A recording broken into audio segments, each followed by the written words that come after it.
Hey everyone, Eggman here with another video. We got a quick one today. I'm like at Comic-Con getting ready to go there today, so this is super quick and obviously very, very low effort. But we do have the updated ban list for the Digimon card game. They dropped like on Twitter that it's going to be mid-August, and I guess August 1st is the start of August. I don't know what they're doing there. So I'm like, oh, cool. I'll have time to make it like a prediction video. And they're like, nah, here it is. So whatever. Here is, we got two cards that are hit on the limited part of it. So first is Tommy. He is limited to one. I think a lot of people are very happy about this. I'm happy that there's a good chance I never have to make a pie chart with this smug face on it ever again. I've made like dozens of it by this point. So I think it's good. I think a lot of people are asking for this.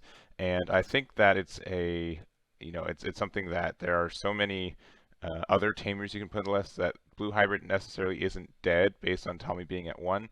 I will say, like, just the fact that I've said this 100 times before, the fact that he costs for three, you get to play him as a tamer, and he gets rid of three sources is just too much. Honestly, if he was just like one or two sources, he'd still probably be a little bit overtuned. It's just he does so much for these lists, and I just yeah, a lot of people know that too. So I think the only thing that's interesting is just like the timing for it. It's not slated to do super well in BT9 in the first place, just based on the meta and other decks in there. So it's gone, and I'm okay with it. I think a lot of people are okay with Blue Hybrid being gone in the first place. It's just like at the end of its reign anyways. I don't think it'd be doing much anyways, and it's just like but maybe the only other thing is that like I know that sometimes like the North American meta is different than the Asia meta in a lot of ways, and mostly because North Americans usually just like to play whatever deck can win the easiest, and so maybe they're just worried like, man, if they play this deck again in BT9, and the only reason it's not doing super well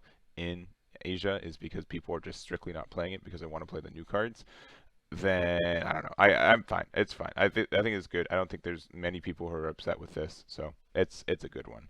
And then the second one that we have is the Jet Sophimon. So this one I have a couple more opinions on. Primarily, so this is also being limited to one, and the only issue I have with this is that it kind of invalidates Yellow Hybrid as a deck. I don't know if that's what people want or not. Personally, instead of limiting this to one, I would have rather eroded it so that it just recovers at like 3 or less, 4 or less, 5 or less. I think a lot of people would say 3 or less or something. But strictly saying, like, part of the reason that this card was good, obviously the recovery with it is like what made it go from great to busted. But just having a yellow hybrid to go up your chain into like a fall down mode or something, I think is important for like a yellow hybrid list or anything that's trying to do yellow hybrid.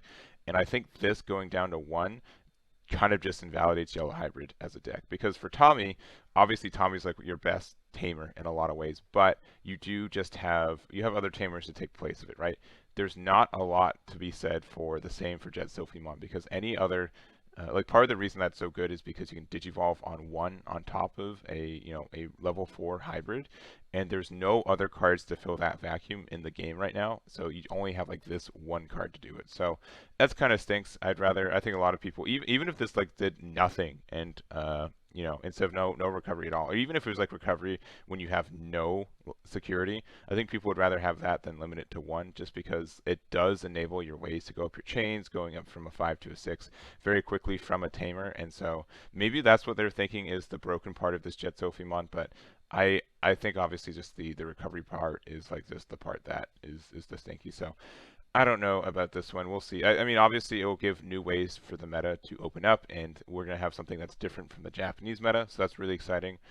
Though I also will say, just Sophimon and like Yellow Hybrid hasn't been doing super well lately too. I know it's an obnoxious list that people don't like playing against, but just even for like all the events this month, it's probably got like 3 tops out of all the top 16s or so. So nothing super crazy, and it's really interesting to see that they're like, let's limit this one to one as well. And I think this is more just customer satisfaction than maybe game balance in a lot of ways, because a lot of people do not like playing against Jet Sophimon, and I get it. I understand why, but it's very interesting to see it there. And again, I would have 100% rather this card be eroded to having just less of a, like, not just recovery no matter what, but some kind of limitation for that.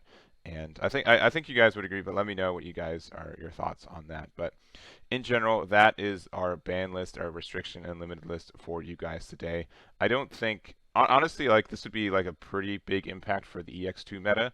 I don't think it's going to impact the BT9 meta at much. The Jet Sophie will probably be more of the impact than the Tommy, again, because a lot of decks do play this yellow Jet Sophie like hybrid recovery.